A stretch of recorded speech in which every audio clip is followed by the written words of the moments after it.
Hi everyone, welcome back to the next episode of Imaginal Goo. For those of you tuning in, and if it's your first time, Imaginal Goo is all around really celebrating what I like to think the quirks, the questions, and the courageous moments of life. And quite honestly, it's really about like the in-between. Like I think there's so much happening in life on a day-to-day basis, especially in the world that we live in right now, that too often, at least for myself, we think about how something can start or maybe the ending, but we don't often take the time to really think about what does it really take to get to a goal fulfilled, the life that you ever wanted, or even just a realization of yourself. And so Imaginal Goo actually started because it was inspired by the natural process of a caterpillar turning into a butterfly, which I know you and I have talked about. It turns into a butterfly by disintegrating itself into imaginal cells. And it's basically this gunky, gooey kind of substance. And just when the caterpillar thinks that it's over, it's actually just the beginning. And it's starting to bloom into a butterfly. So for this episode, it's so special, even more so as always, because I get to sit down with one of my best friends, Janice Kim. Woo! To talk about all of the Imaginal Goo, especially the messy parts of it. So I'm gonna dive right on in because Janice, I literally don't even know where to start. There's a lot. Same. It's just so crazy to be here, but also I'm not even surprised that this is happening. I feel like Jude, for folks that don't know our relationship, Jude is a very, very dear friend of mine that I've known for over 10 years at this point. Honestly, Jude, at the same time, I'm not even surprised this is happening because you always create the most real conversations. And then these conversations are always in a safe space. And so I'm just excited to be here. Yay! I'm excited too. Yeah. Okay, there's a series of questions that I always love to ask. And then us being us, we're obviously gonna go in which direction we end up going in. The first that I always love to ask is, what is the worst piece of advice that you've ever received? I would say that more than an advice, a statement that keeps coming up or like a reflex statement that I hear often, those congratulatory messages like, oh, Janice, it's a new chapter, or like, congratulations. And the reason why I bring that up is because all of that, of course, is coming from a really good place. But I guess now being in my 30s, when I hear like, congratulations, new chapter, it's been hitting me in a very different way. I think it's because when you hear that, I think, oh, I should be happy. Because it's like a new chapter, there's this thought attached to it where it's like, oh, so I should be happy for this new chapter. Anytime there's like a change, there's celebration. But I've been more in a place of like, okay, great, things are changing around me, but now I don't really know if the smaller internal changes are happening, meaning like, okay, I get it. Like, things are always changing around me. I've been through a lot of changes. My environment's been changed a lot, relationship changes. But then a lot more recently, I've been going much more internally and thinking more so of like, okay, great, those changes are happening, but am I as a person changing? Are my smaller behaviors changing? Or am I noticing certain patterns, like repeating patterns coming up? And so, yeah, like even right now, people tell me like, Janice, there's a new chapter waiting for you. And I'm like, yay, and also for me now, more than like the changes that are happening externally, I'm now thinking more so internal of like, okay, that's great, but how am I changing as a person? Who am I becoming next? So I love that. I'm right in that gooey stage that you're talking about. Totally. Yeah. So it sounds like in terms of worst piece of advice, it's not even a piece of advice. It's more of just like a statement that's kind of been, for lack of a better word, a trigger. Like, what do you mean it's another chapter? And I think this is something that you and I often talk about, having been friends, sure, on this, like, in this lifetime, I like to say for like 10 plus years. But I feel like part of our bond is just, for me, it's always felt like old souls kind of like reconnecting over time and space. And I say that because I know for myself, I truly feel like I've lived 100 years. Girl, yeah, like, you did. don't let the spunky 4'11" in me like fool you. But I actually feel so withered by life. And I don't say that in like a sad way. I say that by like, and maybe that comes with being a first generation daughter of immigrants, which is an experience that you and I also share and like talk about. So I want to unpack, as always, a few of the things that you mentioned. You said a lot around you is changing. And I feel like more times than not, I'm encountering more and more people who are just overtly noticing that about just life in general. And granted, it could be the state of the world. It could be the way that people are just now living with technology or just what have you. What do you think has been one of the most, I'm going to say this, jolting changes that you've experienced as a woman in her 30s that maybe people who are listening could resonate with and maybe didn't realize that that's also something that they're going through, no matter their age? I mean, a lot of different moments started coming up as you were asking this. And I think one of the top things that I find myself talking about the most is actually the other year when I decided to walk away from an engagement, quit a 6-figure job. And then I also decided like, yeah, I'm going to live my life and I'm going to get breast reduction surgery. I say like, oh yeah, so many external changes happen, but you have to realize I'm also kind of making that happen. Right. But I bring it up because as I was going through these moments, even right now, I still have these conversations where several women are like, Janice, when did you know to walk away? Like, when did you know when to walk away from that relationship, from that job, from just like, and that is actually the top question that's come up for me. When did you know to walk away? I think for me, I see myself asking, okay, is this stressing me or stretching me? And, you know, if I'm being stretched, like something could be hard, but I'm becoming more flexible, I'm learning something, I'm growing, I'm challenging myself to become a better person. But if I'm constantly stressed, like in a relationship, if I find myself dimming my light, making myself small for the comfort of the other person, or even in a work setting where, oh, I have to kind of dumb down what I do so that my manager can look better.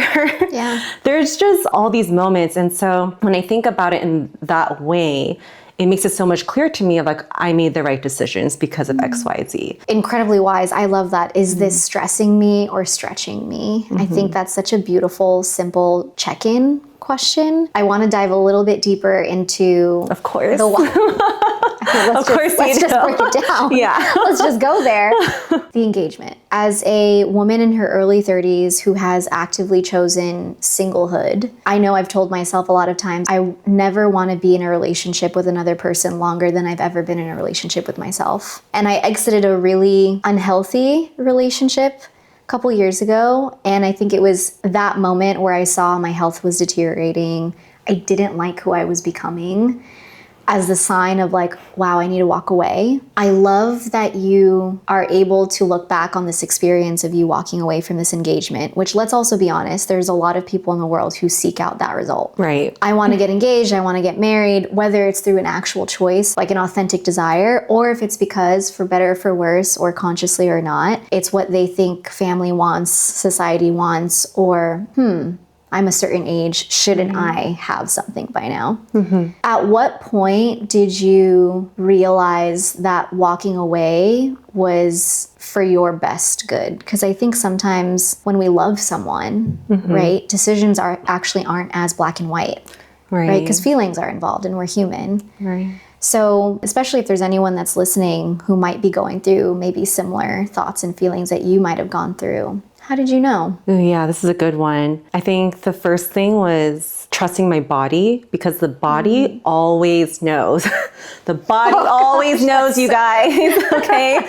So, for example, my skin. Okay, right now my skin, I'm pretty proud of my skin right now. Glowing. It's at a good it's giving place. Dewy. It's giving healthy. It's giving 9 hours of sleep. Thanks, girl. But in that relationship, when things were bad, oh my gosh, I'll try to find a photo of it, because I was getting such bad acne. It was like cystic acne. And that's like the body first gives the signals, right? Because it's like, I'm telling myself, no, I see his potential. And so, I had like the rose tinted glasses on, but so the body started reacting where I would get like rashes when certain like triggers would happen. I'm like, whenever these conversations come up or this type of conversation comes up, I break up into a rash, and then the acne. And then that made me say like, wait, this isn't normal. My body's telling me something, but I am not picking up on it. Like, what is my body trying to tell me? Really taking the time to also just journaling, like, okay, in these moments, I felt this way, why? And realizing like, wow, throughout the 2.5 years of our relationship, there were so many moments where I truly, maybe in like majority of the relationship actually, where I placed his needs, his family needs above my own without even realizing it. And as I really accepted that, of course I was angry, but I was also very disappointed in myself too, of like, knowing that like, okay, if younger me saw me today, would she be proud of who I am? And the answer was just flat out no. Like, this isn't who I am. I made myself so small thinking that it's the right thing. And I did that because I thought that that was like the safe thing to do, in the sense of, oh my gosh, I'm getting, I know, I'm getting emotional too. I thought it was a safe thing to do because at that point I was 33, got engaged. You know, everyone asked me, when are you going to get married? And mind you, by the way, he comes from money. Okay. So that's another thing, you know, people are like, Let's get not that back. skip over that. That's Yeah, not, yeah. And that was an important part of this, because as I talked to other women, there are several women who would have just gone through with getting married. Yeah. And for me, I'm like, dang, I'm like in a Korean drama, but like reversed, where in Korean dramas, there's that scene where like the mom gives money to be like, don't be with my son and leave and take this chunk of money. This is like a reversal where like his parents actually gave a huge lump sum of money for us. And I think after that and their behavior changed, I think they thought like, oh, because we gave all this money, you know, Janice is going to stay there. She's never going to leave our son. And just kind of like all these moments where I'm like, my Aries kind of kicked in, my Aries side. It just like the fire started burning. And I was like, this isn't who I am. And every fiber of my being is screaming like, if I make this decision, I'm just going to regret it for the rest of my life if I go through with it. Even if it looks good on paper, the photos look great. You know, we had a great engagement party, all of that. I was like, this just isn't it.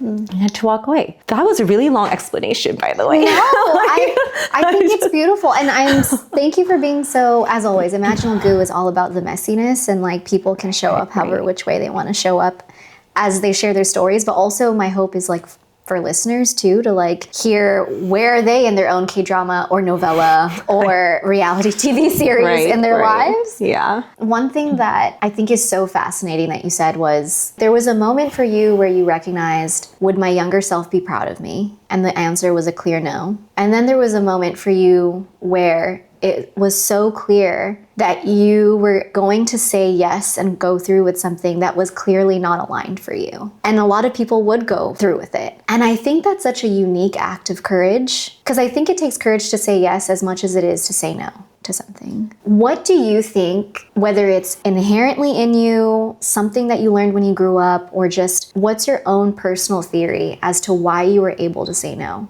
Because not everyone does that. Right. I actually thought a lot about this, so this question is perfect. And I'm still figuring it out, but I feel like for anyone who's even listening to this, they're probably in a place of transition, which is like everyone. And also, I feel like for folks who know you, it's like the empathetic folks, the people who are the peacemakers. And I bring this all up because growing up in such a dysfunctional family, I knew at a very young age that like I'm the peacemaker. I knew that, I remember even thinking that way when I was like maybe 6, like I am the peacemaker in the family. And that became my identity. And I think even just growing up, I kind of prided myself in that too, of like, oh yeah, I can keep the peace in my family and I can keep the peace among my friends. I think looking back at it now, it's like, okay, I did all of that and that's great. I have no regrets. But what did I sacrifice from myself to make that happen and to make other people happy? And I think really in my 30s, digging through that and pinpointing like, wow, since I was a child, I felt like I've been breeded to be this peacemaker. Yeah. And there's not that there's anything wrong with that, but it's because I also sacrificed so much of myself and my own needs, putting it aside, that now in my 30s, I'm like, I want to reclaim that. Like, what does it feel like to value myself first? Put me first. Like, what does that even mean? Understanding that it's not selfish, that it's so necessary because, yeah, as I'm a giver and I keep giving, I felt myself just, you know, getting tired, breaking down. And you've seen me, you've known me. I've been crying a lot more than my usual self. Proud of you. All necessary things. Yes. But I think that's really just understanding that is what's led me to this point and has made it quote unquote easier to say no. Of course, it's still hard, but I would say it's so much easier for me to say no now than it was when I was in my 20s. Yeah. I love that. It sounds like, you know, what's helped you walk away from things that don't align with you anymore is actually recognizing who you've been and then choosing, is that who I want to keep continuing to be? Yeah, girl. Because sometimes peacemaker, I mean, at what cost, to your point, right? I love that. I think that's incredibly empowering. One question I love to ask is, what about your life now would your younger self not believe? I know, it's probably all of it. If my younger self saw me today, she'll be like, you kind of crazy. Like, you walked away from 6-figure jobs like a few times, from engagement, fought your way through a sexual harassment case. I don't know, the list keeps going and going. And with all of that, I think she'd say, you're crazy. And I'm so proud of you for not being afraid to walk away, and also not wanting to make yourself small for the comfort of others. So, yeah. That's so great. I want Pat on my back. I know, like a little hug for yourself, baby J.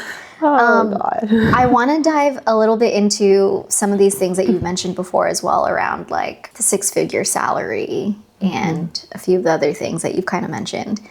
So I don't think it's a secret, but the economy is being the economy. And it's an interesting time to grow up. I often reflect on, what have our parents or grandparents, or like, hardship isn't new, right? Like, I think the fact that you're a human, life will automatically just be hard. Granted, the levels of hardship ranges, right? Depending on how we grow up or your level of privilege.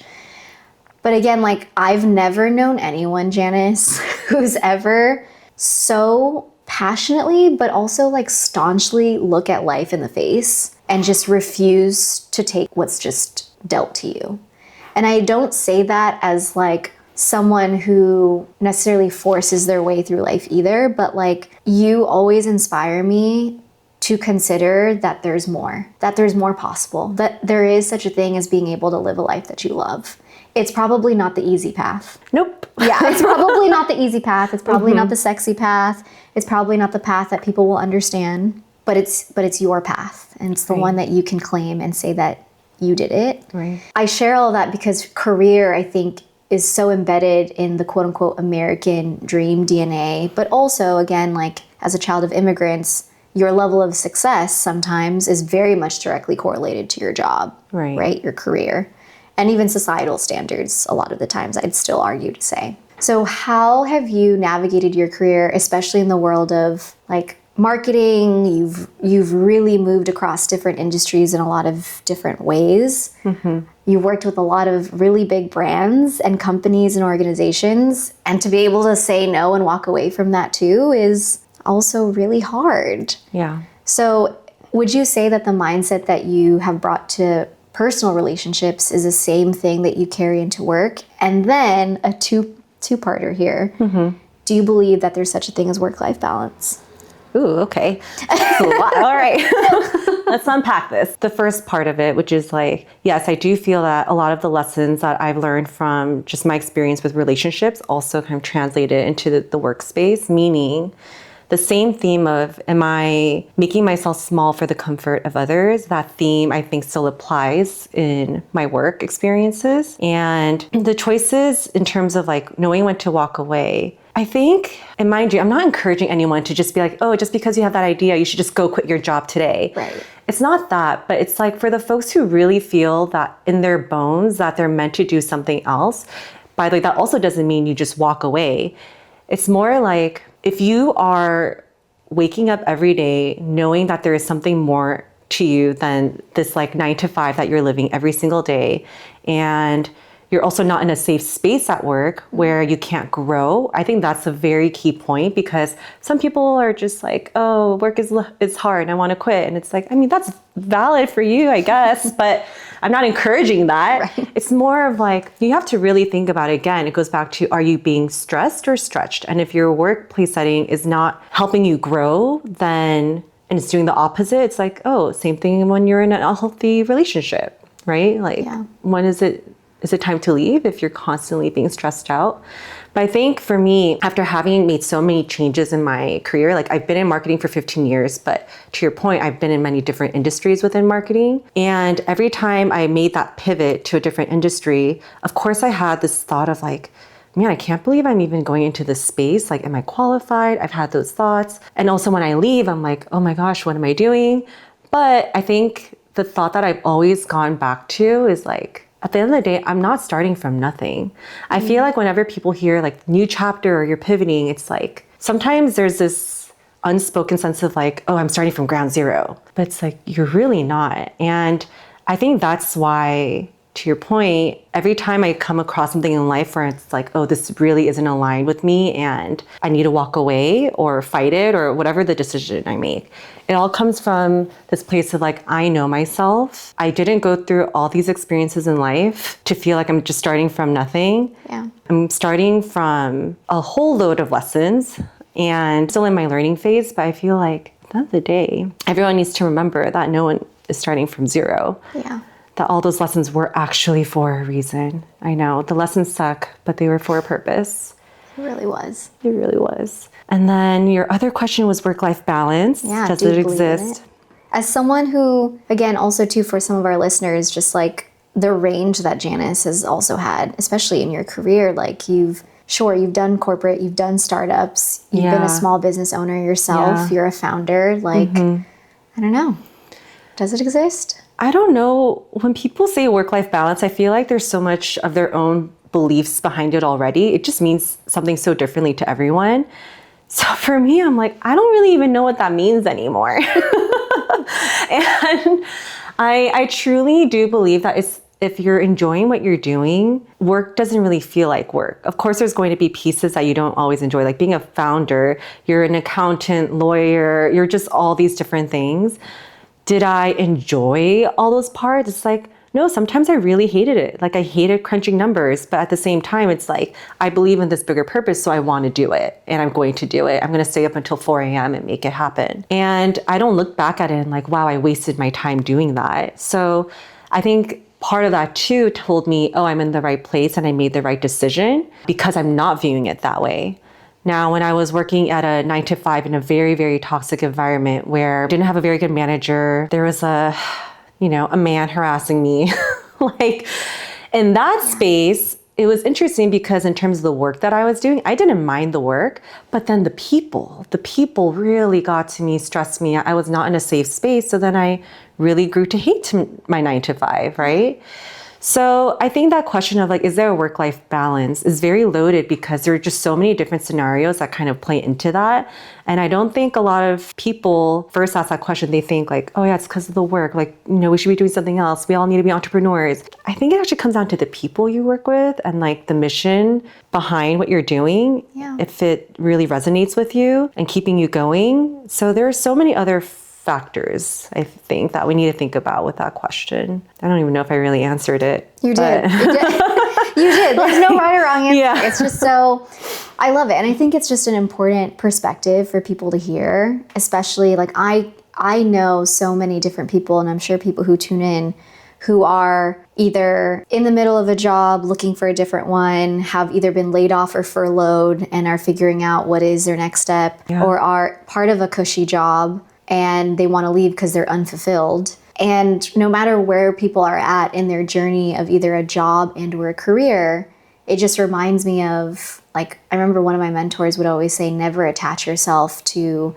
a person, a company, a brand, or like an individual that represents this organization, but to really attach yourself to a purpose. Yeah. Whether it's your own personal purpose or just the purpose or a mission that you really believe in, because that's something that really goes deeper beyond just a 9-to-5, I think. I love that you share that because it reminds me of how you and I met in a way, which was so purpose-filled in its own quirky life ways, was through a social impact fellowship. Those days. Like back in the day, I remember I had just moved back to LA from the Bay Area. And it just so happened like an administrator from this fellowship connected you and I because you were an alum from the Social Impact Fellowship. And we connected right away. Yeah. And I share that because, okay, so we've talked a pretty good deal about how you've known to walk away from something or why something doesn't align. We're catching you at a time in your life that's uncomfortable and gooey, but you're in the discovery of what's next. So I have to ask you, like back then when we first met, I knew instantly that you were a friend that I wanted to have in my life forever. Same.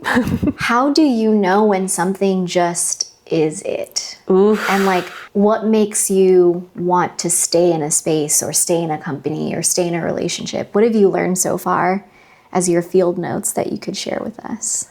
Oh, dang. Wow. These questions, Jude.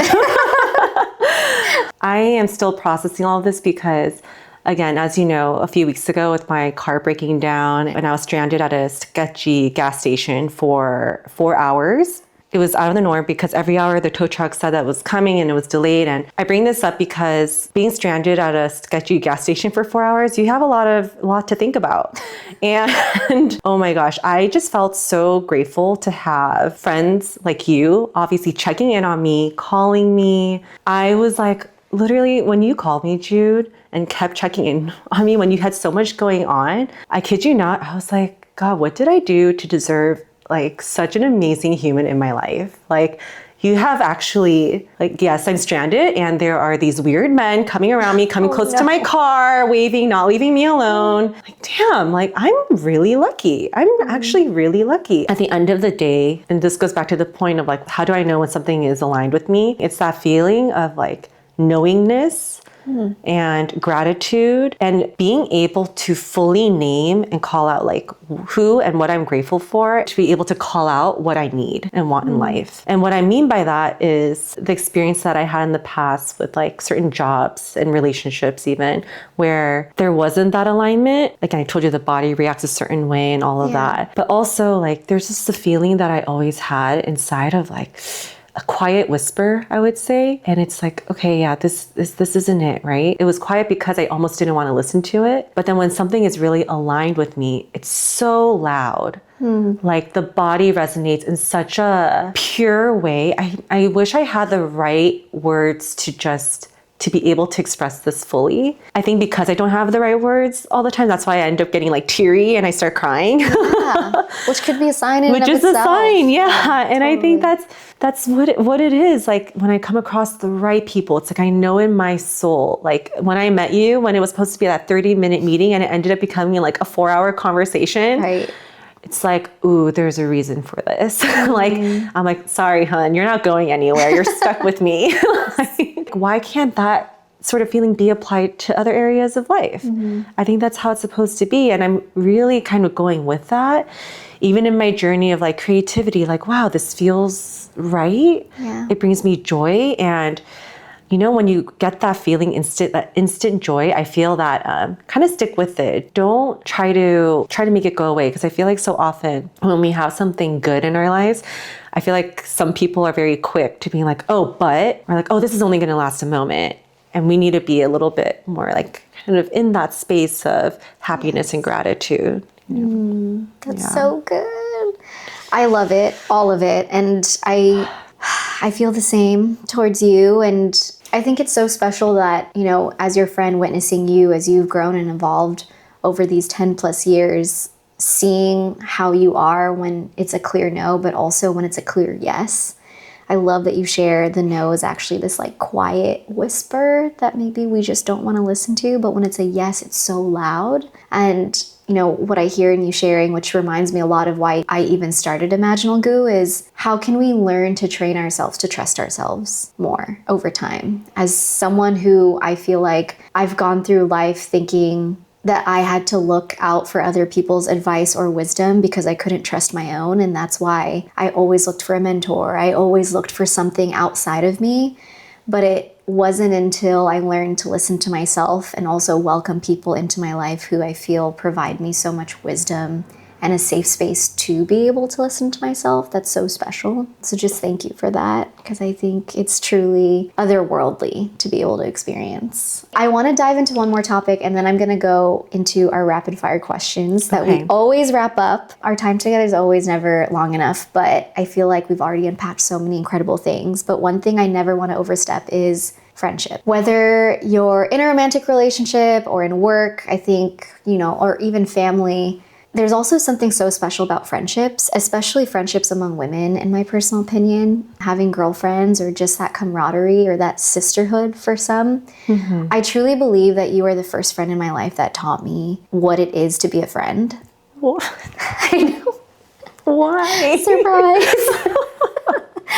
And again, like every friend, in my opinion, just like relationships, they all play a role. And I think it's also so special to formulate friendships when you're an adult. There's just something so potent about like you're walking through this particular stage in life, hand in hand, blind leading the blind, like you're just kind of going for it. I bring up friendship because I don't think it's often named enough for how our friendships, no matter what gender or how you self-identify, really do forge us into the people that we are outside of family, outside of a romantic partner, and outside of coworkers. How do you define a friend? And I'd also love for listeners to know, like, what is the role of friendship that you've seen play in your life that could also give people a sense of hope or respite as they're navigating their own lives? Girl, oh my God. I know, I'm sorry. So there's a lot around friendship. And for me, I feel that even though I have siblings and I love my sister, I love my brother, there are these soul ties that I have with my friends. You know, because you're one of them. Yes. I bring this up because I feel like a lot of people in this world already know, like, a friend is someone who needs to be there for you, listens to you, is there when you're down. And we hear that, and it's so true, yes. And I would say for me personally, I feel like friendship is where I truly learned the definition of love. And it's so interesting because I think when we talk about love, I see a lot more topics around love around like romantic relationships. But yes, around friendship for me, I feel like through everything that I've been through in life, yes, I am a strong person. I know that I can get through things alone and I don't need a man and all this stuff. I needed support. Like, you've seen me in the deepest trenches of my life. And you just being there, being able to listen made such a huge impact in my life, where even with my car, just like checking in on me, I'm not expecting it, but it's just nice, right? And I bring this up because when it comes to love, I think that over the years, I started off like such a positive person and then got a bit more jaded, you know, with all of life happenings. But then it was through the love for my friendships that kept me going. And through every single like experience that I had, it was always some human hurting me, some man hurting me, right? And I used to say like, oh my God, love sucks. It's so annoying and I hate it. And why is it so hard? I think I shared this with you before, where it's like, wait a minute. I had an epiphany one day where it's like, wait a minute. All the hurt that I've gone through in those relationships, in work settings, these were like people that hurt me, right? These were like people that hurt me. Love didn't hurt me. People hurt me. Love doesn't hurt people. And I only had that thought because of my friends. It was like, wow, seriously, the soul sister ties, it's something that I really wish that every woman experiences in this life. For me personally, being single at 35, I would not be able to be where I am today without you guys. Like, there's just no way in hell that I would be able to be here speaking to you about all of this. It's because I was able to learn about love through the love that was showered to me through my friends. So beautifully said. And I'll never forget when you came to that realization of love doesn't hurt people. People hurt people. I think that's such a great reminder to end on, in terms of the world is the way that the world is. And at the end of the day, we're all human, but there's also still so much love that's out there, and you don't have to write it off just because of a particular person or a particular moment. There's still hope out there. Yeah. We talked about a lot. Yeah. There's still so much to talk about, but I want to get into the rapid questions because we're nearing our time together. Feel free to answer whatever comes top of mind. There's no such thing as a bad or wrong answer. I am so proud of myself for learning to not make myself small for the comfort of others. I forgive myself for giving myself a hard time when I thought I was in a situation for quote unquote too long. Dear younger self. Ooh, I am so proud of you. And also, I wish you knew that you didn't have to do everything alone. Dear future self. Dear future self, even when you're feeling exhausted, do not give up. Please remember that no matter what, you always have the energy and the love to be gentle with yourself. You don't always have to be tough. Beautiful. Last question. What is one thing you know to be capital T true? Ooh, the The one thing I know to be true is that no matter what, you are never starting from zero. Every single lesson actually had a purpose, even if I never asked for that lesson. Is there anything else that you'd like to say to listeners tuning in? I mean, I just hope that at least one thing resonated, because just even one thing, that would make my day. And honestly, thank you. I can't believe I'm even doing this with you. I just feel like you just, again, creating a safe space like this is amazing, and it's rare. And there are so few people like you in this world. So I know I'm lucky to have you in my life. Same. I feel the same with you. And the same for everyone tuning in. Truly, thank you so much for tuning in into this episode of Imaginal Goo with no one other than Janice Kim. That's it for now. We'll see you on the next episode. Bye.